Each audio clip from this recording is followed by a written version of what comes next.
AJ Puk, Tanner Scott, not yet thrown anything in any spring games. What does this mean for the Marlins bullpen? Are these guys going to be ready for opening day? They're supposed to be big parts of the leverage pen. The Marlins, they fell foul of that last year in 2022. What does this mean? Can the guys make opening day? Dig into all of this on today's Locked On Marlins. You are Locked On Marlins, your daily podcast on the Miami Marlins. Part of the Locked On Podcast Network, your team every day.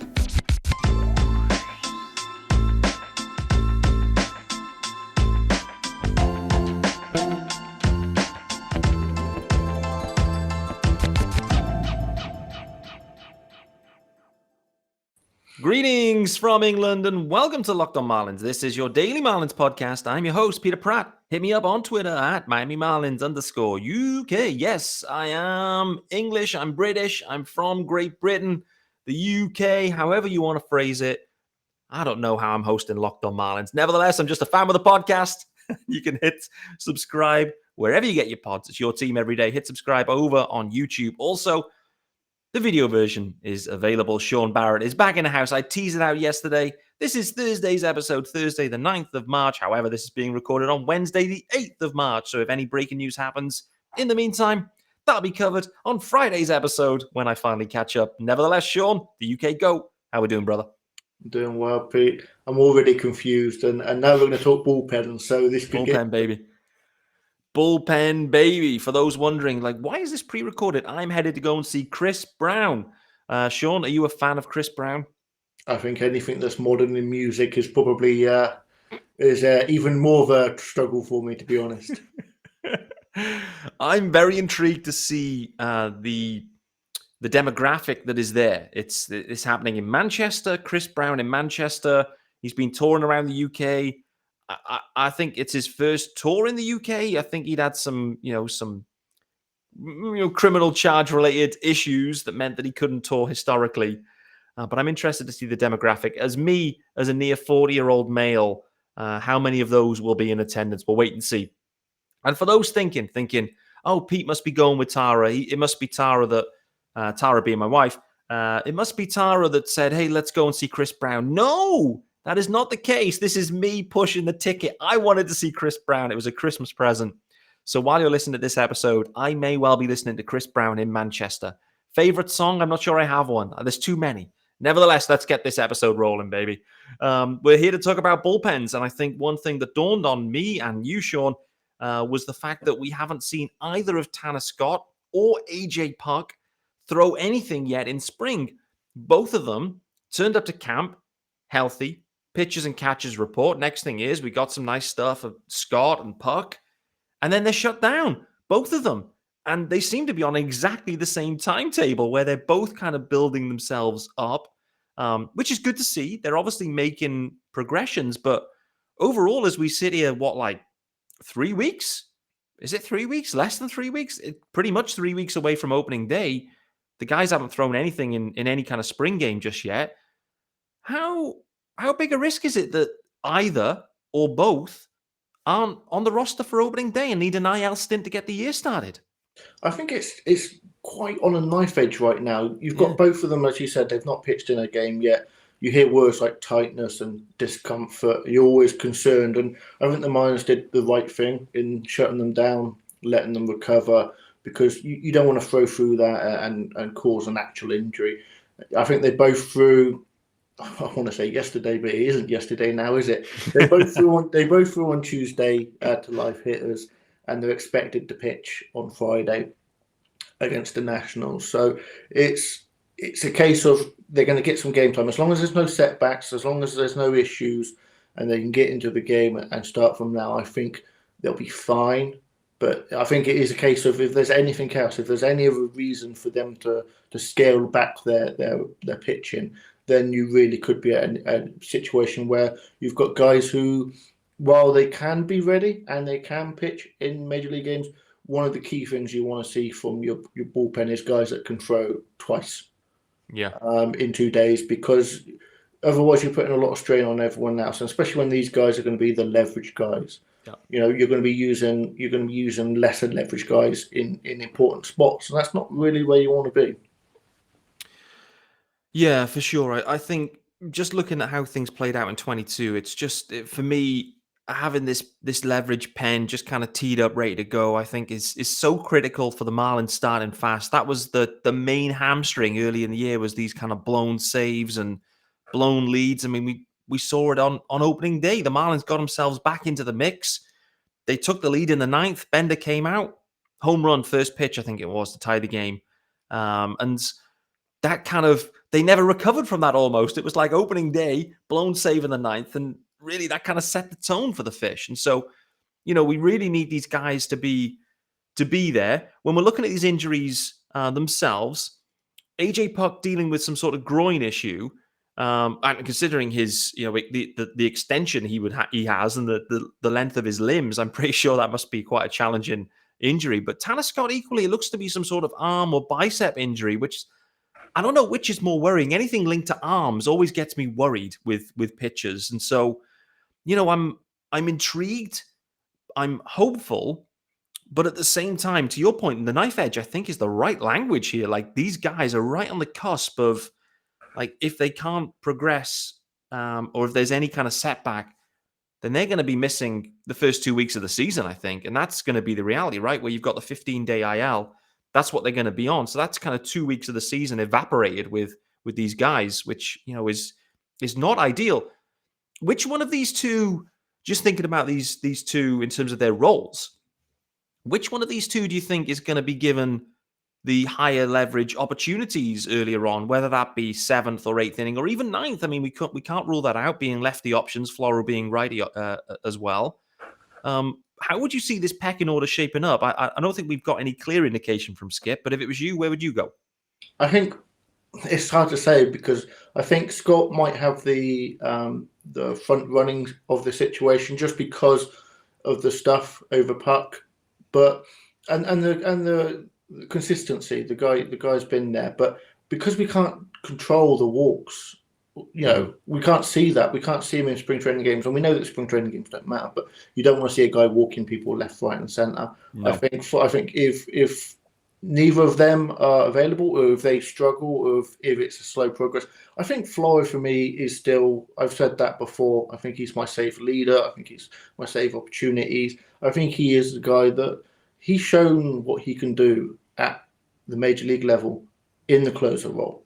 Yeah. I think all the struggles that we saw from last year at the beginning of the season, he really did sort of ramp it up. I think if you were to give me two, the first half and second half this year of his second half last year, sign me up. That's a 25-30 save guy in my eyes. And, the Marlins, I mean, when was the last time the Marlins had a 30 save guy? I can't even think. No idea, mate. I mean, it's been a long time. It's been before I've been following the team, that's for sure. The only problem is there's a decent chance that Floro ends up maybe with 30 saves in totality, but a good portion of them aren't with the Marlins, perhaps. So we'll see how that goes. I'm intrigued. I'm very intrigued where they go with Puk. I think for Kim, more broadly, like bigger picture, I think Kim Ang will be devastating. Maybe devastated is a little bit too far, but the fact that she's made this move, which is a pretty sizable deal in some ways because of the players and their draft positions, but Blade for Puk, and then for Puk to come in and to get hurt pretty much straight away off the back of a major league career anyway, or a professional career littered with injuries, not groin injuries. So we have to call that out. It hasn't been the groin that's been a recurring problem or anything, but I think Kim Ang will be really, unhappy the fact that Puk's gone down straight away. And because, anytime there's a trade involved, a sizable one, then there's eyeballs on it, right? And she'll want Puk to succeed. Naturally, we all want Puk to succeed.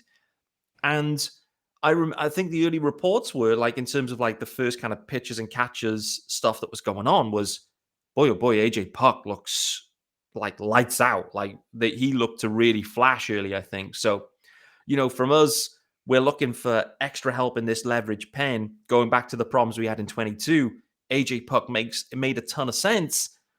Like, we need him out there. We need him out there early as well because, first, there's no hiding place for the Marlins. First, week, you got the Mets and the Twins. So there's going to be some tough games there straight away, some close games, I'm sure. Boys are going to be needing Puk. Let's get into our first ad, and then we'll carry on this conversation around the bullpen. There's a few other topics I want to get into, but reminder, this episode is brought to you, and our graphics equally, brought to you by our good friends over at FanDuel. It's the midway point of the NBA season, guys, and it's the perfect time to download FanDuel, America's #1 sportsbook. New customers, they get a no-sweat first bet up to $1,000. That is bonus bets back if your first bet doesn't win. How do you do it? Well, you just simply download the FanDuel Sportsbook app. It's safe, secure, it's super easy to use. You've got everything in there, money line, point scorers, threes drained, you name it, it is in there. FanDuel, they even let you combine your bets for a chance with a bigger payout, which I like the sound of, with a same-game parlay. Don't miss your chance to get no sweat first bet, $1,000 in bonus bets when you go to FanDuel.com/lockedon. That is FanDuel.com/lockedon to learn more. Make every moment more with FanDuel, official sports betting partner of the NBA. Lovely, lovely, lovely. Okay, so bullpen side. I'm with you, Sean, by the way, that I see Dylan Floro getting the majority of saves. Where does Matt Barnes fit into this conversation, mate? Let's assume Scott and Puk are healthy. Do you see Matt Barnes maybe filling the kind of Bassman role, kind of slotting into that seventh inning, maybe with a need to kind of, give Floro a blow if required in the ninth, and they need a righty guy to get a few outs. But I don't know. My gut feel is he's going to end up being the seventh inning guy. What about you? I think that, to begin the season, yeah, you're right. I think he could have to slide into that eighth role, ninth role if Floro has done multiple innings. If that's the situation, then the Marlins really are playing well, because when you need to give your closer a day off in a save opportunity, then this is pie in the sky stuff. But let's hope. I mean, at the end of the day, I think all four guys are in that competition. It is that close. We spoke before about the closer by committee. Ultimately, one of those guys will rise above. But to begin the season, this is really a good opportunity for Barnes. Originally planned in with, like, I've got four guys in this competition with me. It's closed down to two now, maybe to open the season to begin with. We get a couple of really decent scoreless innings from him, or if Floro struggles, Barnes could automatically start to get save opportunities and run with it. This could be a dream scenario for him as an individual. Yeah, it really is, isn't it? This a great point where right now the four-headed beast, maybe even five, because some people were talking about Chargois as well, Chargot. I mean, still uncertain of that pronunciation. But him being in the mix, I must say he hasn't had the best of springs thus far. Again, small sample size, right? So we can't go too crazy. But I think those four in particular, maybe we'll include Chargot into that as well. But with those two down and Chargot having a struggle, it is pretty much kind of Floro and Barnes. And, let's be honest, Floro got blew up in one game as well. So, there's roles to be taken here for this bullpen. Like, if Matt Barnes really settles in, it wouldn't shock you if he kind of just captured this role and ran with it. And based on the history, if it's 2021, Matt Barnes, then no problem. Dylan Floro back to the eighth, which originally that was Floro's role. Before they made the moves, Floro was the eighth inning guy, and he was really effective in that. And I think we always felt, mate, that the Marlins were going to go and get a closer, and Floro would just kind of slide backwards. He has been effective in the eighth, but when I look at the trade they've made and some of the early reports, I'm getting the sense that the Marlins really would love AJ Puk to ascend into that ninth inning role, Floro slide backwards, and then you've got Tanner Scott, Matt Barnes kind of handling the seventh interchangeably. I just get the sense that's the plan. Clearly, we need to see the production, and that's the point, right? One of these guys or a few of the guys will ascend, but that's the way I think they're going with this, and I think by the end of this year, AJ Puk will be your Marlins closer. Some of that is linked to Dylan Floro being a free agent too. And I think that would be, if it's legit, I think that would be stunning for the Marlins, where you end up with a big lefty guy, hard throwing, big stuff. Like, That's what the Marlins need there in the ninth. For quite a few years, mate, they've gone down this pathway of kind of what I'll describe as nibblers, like the Kinslers, the Floros, who was the guy who was around before, who used to throw like the tunnel ball stuff. Who am I thinking of? Years ago. I think there's too many to name, to be honest. They're all nibblers. Where's the flamethrowers? But they've had quite a similar profile, which has lagged what I would say behind the league in some ways. Like the league went really high velo, high stuff, big strikeout stuff in the ninth. The Marlins could never quite find that dude, right? I do wonder if finally they land on AJ Puk, and that maybe solves this ninth inning for the Marlins for at least the next 3 seasons, let's say. What about you? And that's a key point. He's controllable. Yeah. I'm not a big fan of lefties in the closer role personally, but that's a minor quibble if he's actually an elite pitcher. And we saw what we saw from him last year. That he's a bit of health. That's what the Marlins need. And unfortunately, the slow start is kind of a concern. But if he's healthy and if he can repeat what he did last year, then yeah, you could. And as he said, with Floro presumably leaving the team, either at the deadline or at the end of the season if the Marlins are in it. But realistically, let's say he's going at the deadline, then Puk, if Puk can take the role before then and earn it before Floro goes, you can really have a lot of hope. Just to circle back on the last 30 save leader was AJ Ramos, a guy that he liked to walk as well, to be fair, but he had some good stuff as well. So it's been a while since the Marlins have had since a 20 save leader. But it is a case of the Marlins. They've got an awful lot of, as you just said, a lot of 8th inning guys. They do fighting to be a 9th inning guy rather than having a guy that's earned the role. But the pieces are there. I mean, we've talked before about the Marlins going into seasons with guys that had no save opportunities. You got Barnes who had a good shot here. He struggled last year, but he's taken the role and run with it before. And I think that's something that really could be interesting as we go into the season, especially with the guys, struggling a little bit. Yeah, definitely. What year was that AJ Ramos year, by the way, if you've got it up in front of you? 2015 and 2016 were the years. Okay, there you go. That was AJ Ramos was the closer when I started following the Marlins. I may have even seen him pitch that game where I went to Marlins Park then when the Marlins beat the Diamondbacks on a rainy Tuesday. What about some of the fringe guys, mate? Just like as we're starting to get our eyeballs on some of the other guys, has anyone stood out to you from the guys maybe that's been added to the 40-man that were added in the offseason anyway, or maybe some non-roster guys? Probably limited amounts of non-roster guys because most of them are getting blown up. But what about maybe some of the other guys that are fringe that you think could kind of step up? Well, will need to step up at the major league level. Anyone really impress you thus far, or has it been a bit of a wash thus far? Yeah, I mean, I did see Chichi Gonzalez get absolutely up. That was that wasn't too much fun. It's so difficult, isn't it? Because you're talking about guys that have thrown 2 or 3 innings. Castano's pitched well. He's good. Castano's just always seems to be there. I've got some crazy notes up on my board up here from seasons past, and Castano's name's on nearly all of them, for opening seasons. And he's just always there, and he's always needed.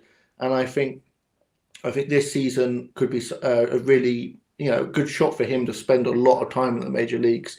If the Marlins do want to go 6-man, if they do want to stretch that out a little bit, we spoke before about the idea that they're still going to need another long man because you can't just go 6 men and go with just 1 inning guys. So the fact that he's pitched pretty well, I think that's going to be really important for the Marlins.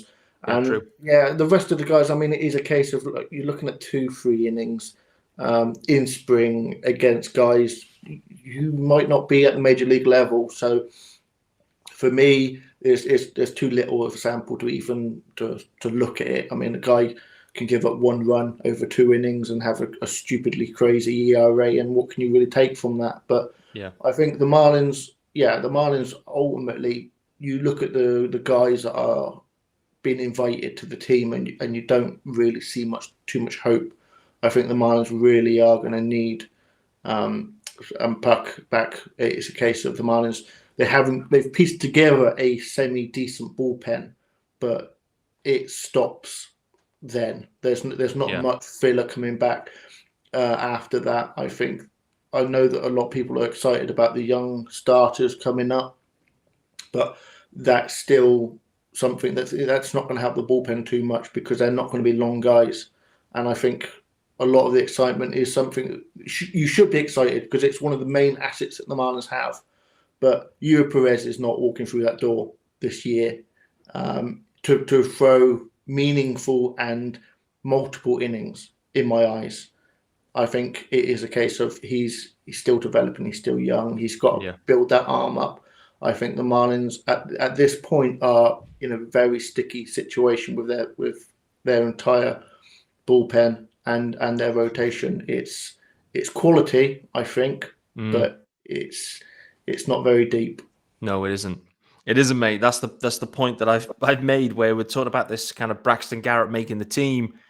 Who's next man up situation? You then end up with is Brian Hoeing the next man up? Bit of buzz about Brian Hoeing until he got blown up again recently. So we're back to kind of square one there. Yuri Perez, Dax Fulton, I'd put them in the same bucket where they both were asked to go multiple innings in a couple of spring games. And they made some mistakes, as you'd expect. They're young dudes, really young dudes. I know Dax Fulton has been reassigned now. Yuri Perez is still with the team, and I think that's likely linked to the fact that Sandy, Jesus Luzardo, and Johnny Cueto all leaving camp to go and play in the WBC. So they're going to need a couple of 3-4 inning guys, and they'll continue to kind of build Yuri up. And equally, it's a good experience for him, which is kind of maybe why I was slightly surprised that Dax Fulton was reassigned, knowing that there's innings to be had.